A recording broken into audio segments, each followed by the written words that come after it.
Welcome back. చంద్రబాబుకి ఈనాడుకి అంబేద్కర్ పేరు పలికి అర్హత కూడా లేదన్నారు మంత్రి ఆదిమూలపు సురేష్. దళిత భూముల లాక్కొని ఫిల్మ్ సిటీ కట్టిన దళిత వ్యతిరేకి రామోజీరావు అని మండిపడ్డారు. రామోజీరావు కడుపు మంటతో ఇష్టానుసారంగా రాతలు రాస్తున్నారని ఆగ్రహం వ్యక్తం చేశారు. అప్పుడు చంద్రబాబు కూడా దళితులుగా ఎవరు పుట్టాలనుకుంటున్నారని అవమానించారని గుర్తు చేశారు. చంద్రబాబు అధికారంలో ఉన్న 5 ఏళ్లలో అంబేద్కర్ విగ్రహం పెట్టాడా అని ప్రశ్నించారు.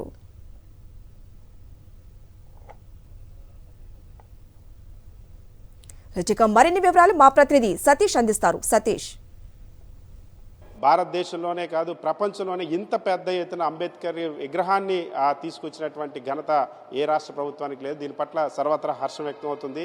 ఈ ప్రాజెక్ట్ని చేపట్టినటువంటి పురపాలక శాఖ చేపట్టింది. మున్సిపల్ అడ్మినిస్ట్రేషన్ మంత్రి ఆదిమూలపు సురేష్ మనతో ఉన్నారు. ఆయనతో మాట్లాడే ప్రయత్నం చేద్దాం. ఇంత గొప్ప మాన్యుమెంటల్ని మీరు ఆవిష్కరిస్తున్న తరుణంలో ఈనాడు పత్రిక ఒక కథనం రాసింది. అసలు వైఎస్ జగన్మోహన్ రెడ్డికి అంబేద్కర్ విగ్రహాన్ని ఆవిష్కరించేటువంటి అర్హత లేదంటుంది. ఇంకోవైపు తెలుగుదేశం పార్టీ నాయకులు అంబేద్కర్ విగ్రహాన్ని ముట్టుకునేటువంటి అర్హత లేదని చెప్పేసి వాళ్ళు ఆరోపణలు చేస్తూ ఉన్నారు. ఇన్ని వందల కోట్లు అంబేద్కర్ విగ్రహానికి ఎందుకు పెట్టారని చెప్పి టీడీపీ కూడా ప్రశ్నిస్తుంది. తెలుగుదేశం పార్టీ కానివ్వండి, మరి చంద్రబాబు నాయుడు గారు కానివ్వండి, మరి ముఖ్యంగా కొన్ని పేపర్లు ఏదైతే ఉందో ఈనాడు పేపర్ కానివ్వండి, వారికి అంబేద్కర్ గారిని పదాన్ని ఉచ్చరించే అర్హత కూడా లేదు వారికి. ఎందుకంటే అంబేద్కర్ రామోజీరావు గారు ఆయన స్టూడియో దళిత భూములు లాక్కొని ఆయన స్టూడియోలు నిర్మించుకొని మరి ఆ దళితులకు వ్యతిరేకంగా ఒక భావజాలం ఉన్న వ్యక్తులు ఈ విధంగా ఆయన పేరుని తీసుకొని ఈ విధంగా విమర్శలు చేసే అర్హత ఎక్కడుందని నేను ప్రశ్నిస్తా ఉన్నాను. నంబర్ 1.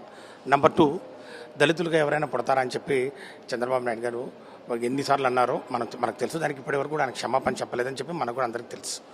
ఈ ప్రదేశం ఏదైతే స్వరాజ్ మైదాన్ ఉందో ఆయన ప్రభుత్వంలో ఇక్కడ ఏ ప్లాన్ చేశారనే దాని మీద ఖచ్చితంగా రాష్ట్ర ప్రజలందరూ కూడా తెలుసుకోవాల్సినటువంటి అంశం ఉంది.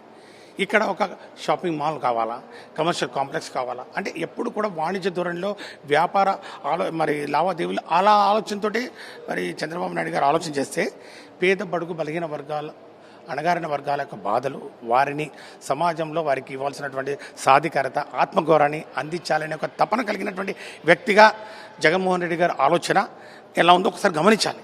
ఇదే ప్లేస్లో ఎక్కడైతే మీరు షాపింగ్ మాల్, ఎక్కడైతే మీరు కమర్షియల్ కాంప్లెక్స్లు కట్టాలనుకున్నారో అదే ప్లేస్లో ఈరోజు ఈ యొక్క బాబాసాహెబ్ బిఆర్ అంబేద్కర్ గారి విగ్రహం, ఈ యొక్క స్మృతివనాన్ని డెవలప్ చేసి ఇక్కడ పెట్టాలి.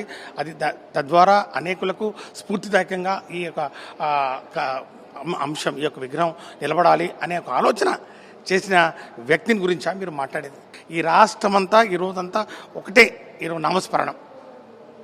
బాబాసాహెబ్ బిఆర్ అంబేద్కర్ గారి నామస్మరణం, జగనన్న నామస్మరణం. జగనన్న ఈరోజు చేసినటువంటి గొప్ప కార్యక్రమానికి ఇంకా ఏమిచ్చినా రుణం తీసుకోగలం మేము. మళ్ళా తిరిగి ఆయనను మళ్ళీ ఎన్నిక చేసుకోవడం తప్ప అని చెప్పి ఈరోజు రాష్ట్ర ప్రజలందరూ కూడా ఆయనకు దీవెనలు, ఆశీస్సులు అందిస్తూ ఉన్నారు.